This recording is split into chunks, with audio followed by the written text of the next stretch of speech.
କାହାକୁ ଚରିତ୍ର ହେଲା କହୁଛୁ? ବଡ ମାନଙ୍କୁ ସମ୍ମାନ ଦେଇଛି।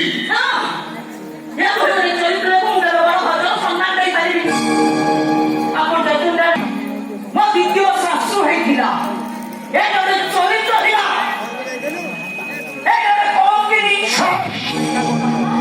ମୋ ସାମ୍ନାରେ ମୋ ବୋହୂକୁ ଚରିତ୍ରହୀନ କଳଙ୍କିନୀ କହି ମୋ ଦେହରେ ନିଆଁ ଲଗେଇ ଦେଇଛୁ। ବାପ ଘରକୁ ଦି ଦିନର କୁଣିଆ ହେଇ ଆସୁଛୁ। ଏମିତି କଥା କହି ମୋ ବୋହୂକୁ ବଦନାମ କଲେ ମୋ ଘରର ଗେଟ୍ଟା ତୋ ପାଇଁ ବନ୍ଦ ହେଇଯିବ।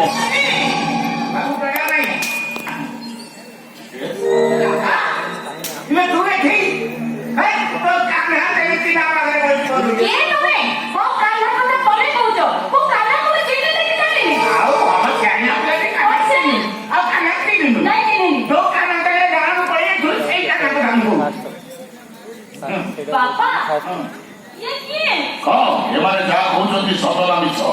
ତାହେଲେ ତୁମ ମୁଣ୍ଡ ଉପରେ ହାତ ରଖିବ।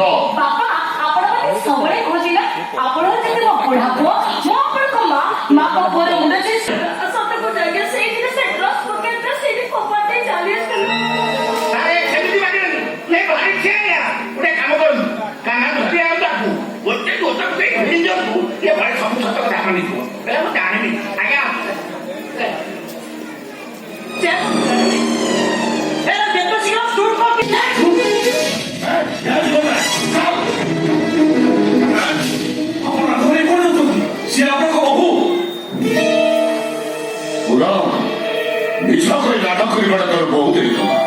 ଇଏ ମୋ ବୋହୂ ନୁହେଁ, ଇଏ କାନ୍ଦାର ସ୍ତ୍ରୀ।